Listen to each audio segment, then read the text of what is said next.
Hello, podcast listeners. Welcome to a new episode of the Kerrville United podcast. I'm your host, Aaron Yates, along with Marty Lenard. Hello, everyone. Hello, Marty.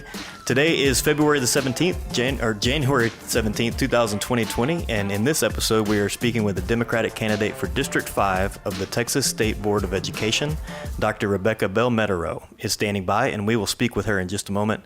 First, just want to let you know that if you have no idea what the State Board of Education is or what they do, please refer to our previous episode that we released on Wednesday, in which Marty and I explain in a pretty good amount of detail what the board is, what they're responsible for, and how it works. So Marty, without rehashing the whole episode last time, just kind of remind us about this election that's coming up in reference to the State Board. When do we vote? What else do we need to know? So the State Board of Education is part of the March 3rd primaries, where there'll be an elected representative from the Republicans and one for the Democrats. Again, early voting is February 18th. Voter registration is February 3rd. So this is going to take part leading into our March primary season.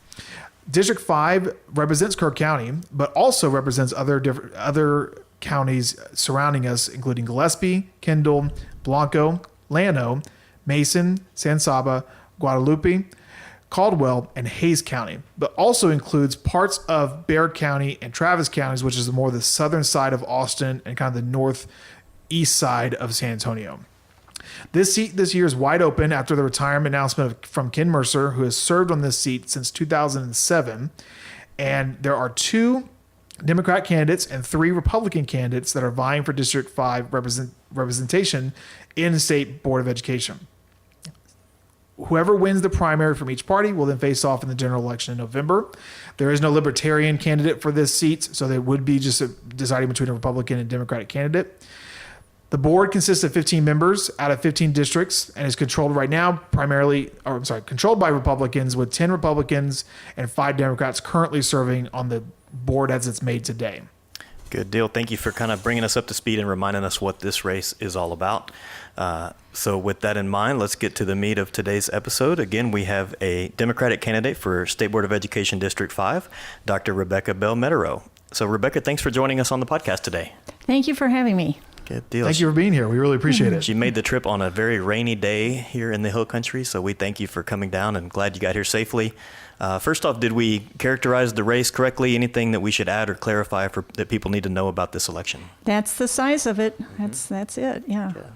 Well, to start with, why don't you just tell us a little bit about yourself and your background and how you got involved in politics? Okay, so everybody wants to know, where are you from? And frankly, I grew up on an Indiana farm, and then I loved my teachers. Hated my school, but I loved my teachers. And when I went off to school at Indiana University, I decided I was going to be sophisticated. My graduating class was 18 people, so you can kind of imagine how that was. But I met my husband, and after we graduated, we got our master's, we went to Chad in the Peace Corps to teach English. And Chad's one of the 10 poorest countries in the world. And we had excellent training in language. I got really fluent in French, Chadian Arabic, and we had teacher training. So I learned how to teach. And these were methods that they had gotten really from mainly the military. So we were invited also to be interpreters for Air Force grain flights up to the Sahel. And there I was, 23-year-old kid, really, making some big decisions about what to do. Should we land here? Should we pick up these people? And I'm telling these Air Force people what to do, like, yes, I know what I'm doing. And then coming back to the States, we both got our PhDs from Indiana University. And my first job was at what was then Southwest Texas State University. Oh, okay. And it was then kind of little bitty school, 17,000. And I never dreamed we'd stay in Texas, but we did, and had our 2 daughters. They went to public schools, so for the time that they were in school, there was like an 18-year period there with the 2 of them. I volunteered every single year and taught French and all kinds of different subjects to kind of enrich the curriculum. And at Texas State, now it's Texas State. I also led NEH workshops for faculty to learn how to use media to enhance their teaching, whether it was literature or history or other subjects. And so I really became familiar with what was going on in public schools, and I thought, wow, there are some problems here. And then around 2008, I had been paying some attention to State Board of Education, and people were saying, you should run for State Board of Education. My husband then, while I was teaching overseas in England, had an accident, and he had a spinal cord injury. And so I had to fly home, not knowing if he was going to ever walk again. And he ended up, recovering for the most part. But I realized I was going to have to find some other stuff to do besides just, playing tennis and riding horses and doing stuff like that in my spare time. So I thought, well, maybe I will go up to this meeting in Austin where they were talking about who could run for State Board of Education. And so everybody was asked to come up and say something about what they would do and what their qualifications were. And I got up and talked about what I'd done. I had been on commissions in San Marcos. We developed a committee where we got curbside recycling, and then I was on a Blue Ribbon Bond Commission where we got a library built, and then I argued very hard to get on that list a bicycle lane. And I succeeded. The first couple of rounds, nobody was interested in a bicycle lane, and after I talked to them, they changed their minds. And then I was invited to be a planning and zoning commissioner, and there I learned a lot. And I defended our river from a bunch of veterans. My husband is a veteran. He was in Vietnam, but I was a little bit intimidated because at that meeting, there are all these veterans flooding into the room. And I thought, yikes, I was kind of scared. But I explained that we couldn't accept their plan because it had too much parking right by the river and that would damage the river. So we ended up saying, we want to approve it, but let's protect the river. So I knew that I could work on State Board of Education. And I had done a lot at Texas State to improve our retention of freshmen and look at that transition between the high school curriculum and the college curriculum. Mm-hmm. So the State Board of Education, the most important things they do from my perspective, it's the curriculum, the textbook choice, and approving and oversight for the charter schools. And then, of course, oversight of that permanent school fund, which can range anywhere from $32 billion to $44 billion, depending on the market. So we have an outsized effect on the rest of the country because we're such a big part of the population. Just about 1 in 10 school children in the United States goes to school in Texas. So our decisions about the curriculum have a huge impact. That was going to be one of my questions. So most people that are listening to this podcast, maybe not most, but some don't have much exposure to the State Board of Education except when they see Texas showing up on the national news for something that maybe happened, that something that was going to be included or not included in a textbook or some other curriculum choice. So how does what the State Board does in Texas affect the rest of the country? Well, the textbook publishers, it's a huge business, and they will have authors do a textbook. And then they look at what the various boards around the country want, and they discover that a certain number of boards don't want certain content, especially in areas that are sort of cultural issues or historical issues, also science. I mean, you'd think that science is just a matter of fact, but it's really become a political issue. So when they change that curriculum, then other states that agree with what the board in Texas thinks, they jump on board, and they end up affecting a huge number of those books. And those books then are out there and used for years and years. Mm-hmm. So the latest thing that happened, the New York Times put out an article last week. Yeah, last week that's still on the New York Times website with some nice infographics and shows some of the differences in the textbooks between state to state, right? Yes, and some of them are really, kind of shocking because you say, okay, they have the Harlem Renaissance talking about all the writers and artists who created work, and then you look at what it is in Texas, and they say, but people question the value of this art. So we really have kind of a biased view by what's chosen to be included or not included. And there were famous examples that the Daily Show and the Colbert Report talked about that make Texas kind of the laughingstock of the nation. A lot of people are saying we can't believe what these people believe and don't believe. And Mr. Mercer was always famous for thinking that the world was roughly 10,000 years old. So that affects your science curriculum. And so those are things that the state board does directly, the Yes. curriculum, the textbooks. Yes. So to touch on that a little bit, you're talking more at the national level. How do you think Texas compares, in terms of our education system, compares to the rest of the country?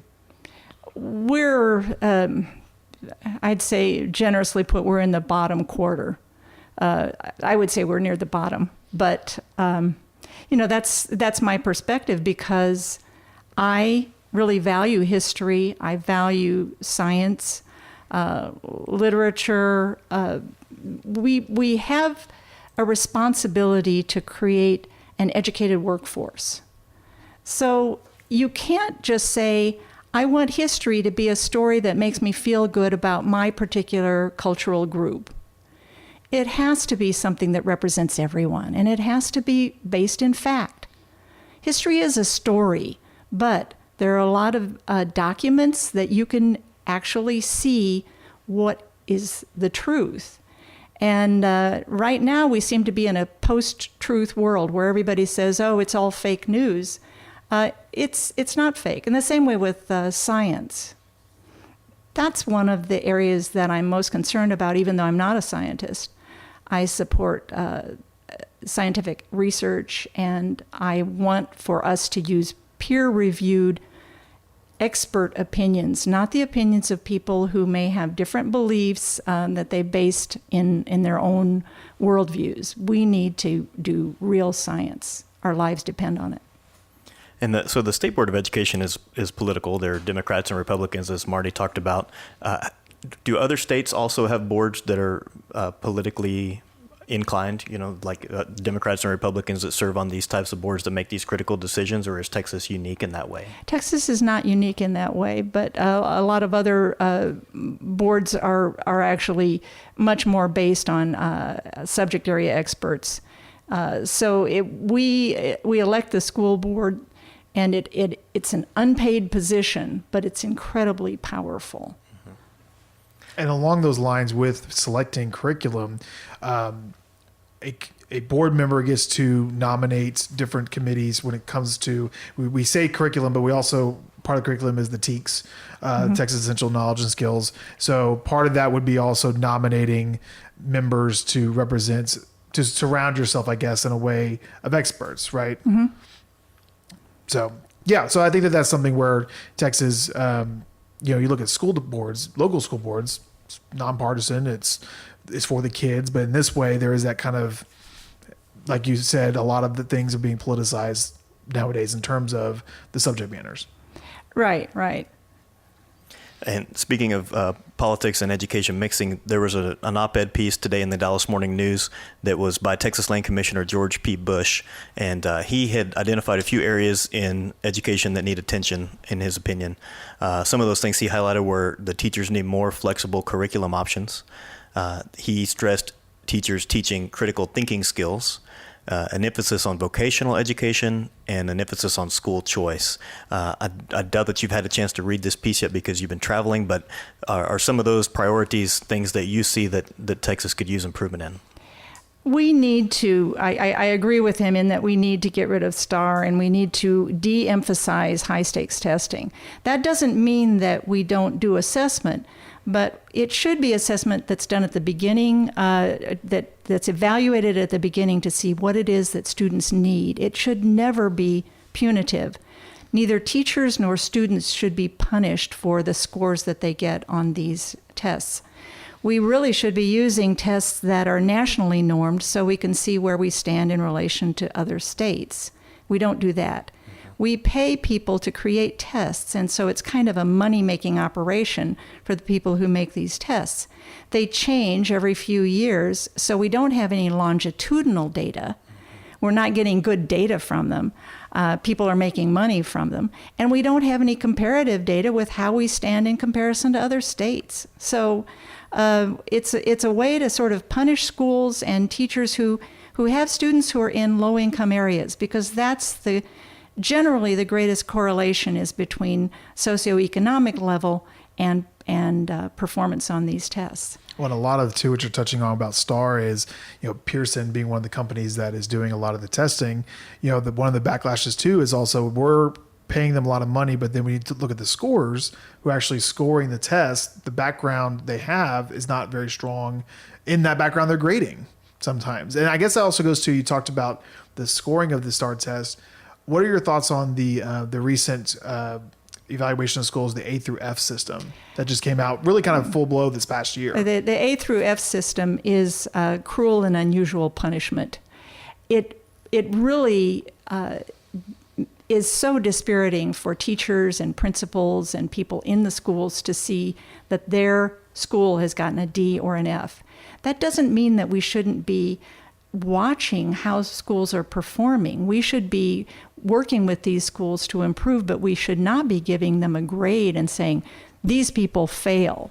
The best models that we have are schools that have managed to perform even though they have low income populations. We should be looking at what they do, and we should be forming partnerships. We should be facilitating partnerships with the schools that are managing to overcome those difficulties. And I think a lot of this grading system is done to try to drive more people toward charter schools and to undermine public education.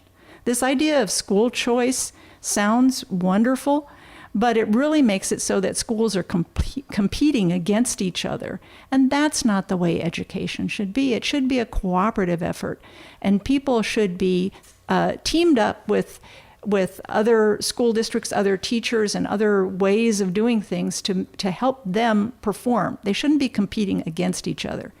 The only place where competition helps is with salaries for teachers. Because everybody says, well, competition is good. That's a good way to, make things better. And I say, yeah, if you pay teachers more, you're going to get better teachers. And that's one of the other strongest correlations in performance. If you have good, high quality, dedicated, energetic teachers, both new ones and experienced teachers. So you touched on this a little bit about charter schools, and one of the roles of the state board of education is approving charter schools that are presented by the commissioner, Mike Morath, currently. Mm-hmm. So you kind of touched on it a little bit, but what are your thoughts on that role that the state board has about charter schools? I don't think that the state is very objective in its approval of charter schools. I have attended meetings. In fact, when Mr. Mercer was on the board, I heard them approve a charter school proposal, and it was done by a very nice lady, but she said that they didn't have their full board together yet, and they asked her where it was going to be located. It was in a strip mall next to a body shop. And I thought, that's not a good environment for students. It's toxic, and there's no place for them to play. I was really horrified. They approved it. Now, luckily, Greg Abbott said, I think I'm going to put a veto on that because we could be under some legal problems if we approve this. But the State Board of Education should not be saying they never saw a charter school that they didn't like. I mean, this was kind of rubber stamping is kind of the rubber stamping and, kind of making themselves look good, because I think, part of the reason that was they were thinking, oh, we have somebody who's going to be trying to do something in a poorer neighborhood. And, that's a great idea, but it has to be an appropriate place, and they have to have their board together. They have to have their act together. Mm-hmm. So actually, I want to ask something you just said. This is news to me. So when it comes to the board approving, state board approves a charter.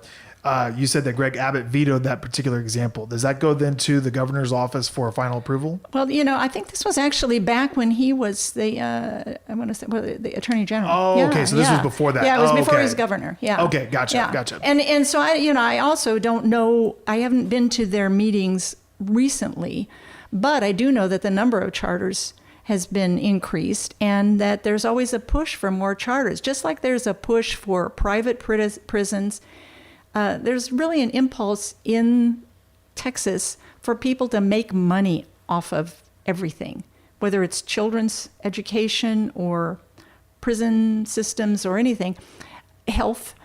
We have to say that there are certain rights that people have that should not be used as a money-making tool.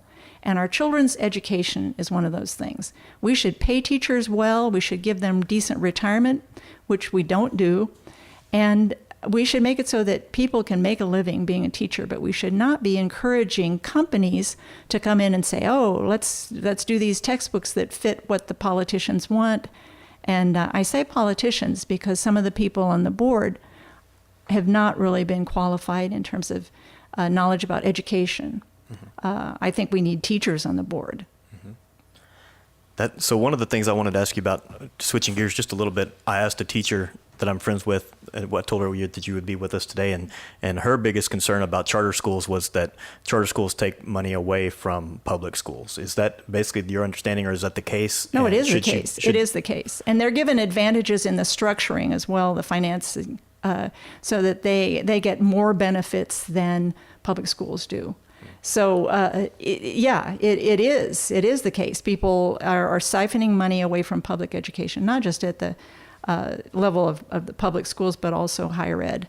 And it is hurting our state. It's hurting the ability of people to perform on the job and be prepared for working in the state and contributing to the state. Well, I think part of that, too, is that it's siphoning from public schools, but then at the same time, charter schools don't have the same in terms of accountability standards as a public school would have. Is that correct? Yeah, that's exactly right. Yeah, they can pick and choose. And public schools then they are obligated to take everyone. And so then when they have performance, of course, students aren't going to perform as well as if you had to take every possible student. And students with disabilities, they deserve an education, and they can be educated in ways that make them very productive citizens, but we have to put more money into that and have more smaller classes, because students, a lot of times if they're on the spectrum, they're very disturbed by a very large group of people. And so you have to make accommodations, but charter schools are not required to take those students. One of the things you mentioned a couple times is preparing Texans for the workforce and to be productive citizens in the future. One of the things that the local school board did on Monday night was approve several new courses, like 23 or 25 new courses, many of them kind of vocational type courses. How well are Texas schools preparing students for vocations? There's several businesses that might be moving to Kerr County in the near future that are looking at the school's programs to prepare students for specific careers in things like aviation or robotics. Are Texas schools doing enough to prepare students for those types of jobs? I don't think they are, especially with the curriculum. We have the requirement of having Algebra 2, and that looks good on paper. It makes us seem rigorous, but the school district in Los Angeles, the largest school district in the country, they've eliminated that particular requirement, and they've required that students have statistical literacy. And if you look at the college, the SATs and ACTs, they are including language problems that include statistics to see if people understand how statistics work. That would be a good substitute, and it would be a way to say this is going to be useful. And certainly if people want to go into fields that require Algebra 2, they can take it as an elective. But we need to be sure that we offer students coding, and that we offer them also a civil education, civics, and how to conduct civil discourse. If you've noticed, we have a society that seems to be deteriorating in its ability to disagree about subjects, but have discussions that are fruitful and find common ground and accomplish what we need to accomplish. Yeah, Chief Justice John Roberts just said something very similar in his year-end report, said that civil education has been neglected and that people don't understand how their democracy works, and that is detrimental to society. So I think that's kind of where you're going with that too. Yes, and many of my students, they come in and say, why didn't we learn this? Or they also think that government has no function, that it's a bunch of people who don't know what they're doing. And that's really not true. We have a lot of dedicated public servants, and they are not being allowed or encouraged to do their jobs because nobody is making them keep track of just the simple things like the IRS. They are not funded well enough to actually make sure that people pay their taxes. And they end up going after sort of people who are not very big cases because they say, we don't have the funding to go after the big cases where we could really get a lot more money out of it. And so that's an example of where there is a function to government and people don't even know how that occurs. People don't know what Superfund sites are because they haven't learned about it in history or science. And we have a big job to do, but we have to be sure that we give students the tools to accomplish what they need to accomplish. So to switch gears a little bit away from some of the curriculum side of things, let's talk about the Permanent School Fund, which has an endowment of about $40 billion, as we alluded to. That's just a huge amount of money, almost unfathomable amount for us regular people. But what can you just explain what this fund is, how it's used, and how the board oversees the Permanent School Fund? Well, the board oversees the fund, and it's usually people who have some experience in fund management. The board separates its members into people who will be dealing with curriculum and people who will be dealing with the investment aspect of it. And I'm not an investment expert. I'm a curriculum expert, and I've helped develop curricula, and that's my field. But one of the things that I would say we need to look at, there are whole nations and certainly schools and entities that have looked at gradually shifting their investments from the fossil fuels-based investments to renewable and sustainable energy. And I think that's something that I would advocate for, talking to the people who know about investments. And BlackRock, one of the biggest investment companies, has done that. So if the state were to say, we're going to support that kind of investment, they can get good return on their investment, and they can also be tackling a problem that we need to tackle in the curriculum, in our financing, and all around the world. So there was a interview I watched, and it's a little dated. It's about 10 years ago, but Representative in the House, Donna Howard, was talking about this particular fund, Texas Permanent School Fund, and how she believed that the state board should not oversee it, that it should be more in the comptroller office, or that it should be just run by the House. What are your thoughts? And again, it's a little bit dated, but currently still the state board still oversees it. But what are your thoughts on that? Oh, I agree with her. Absolutely. I think that it's tends to be too politicized when it's determined by a few members on the State Board of Education. And people they need to go into it with some expertise. And so I'd say either in the House of Representatives advising and working with the comptroller's office, because this has to be people who really understand finance and economics.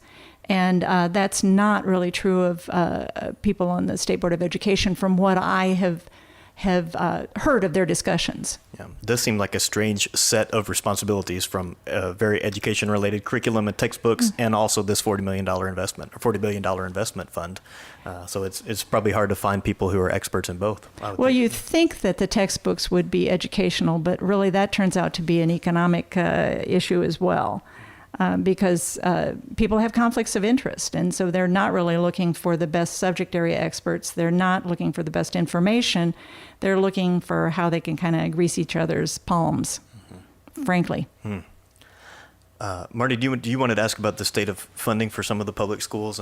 Yeah, and I think that in the past couple of years, we look at the House of Representatives and the legislature in general, there's been the kind of sweeping effect of House Bill 3 and how that's changed how not only property taxes are valued or estimated in the state, but at the same time how schools are funded in terms of getting better, closer to a more properly funded public school system. So this isn't something that the state board oversees, but it being around education. What are your thoughts on the recent House Bill 3?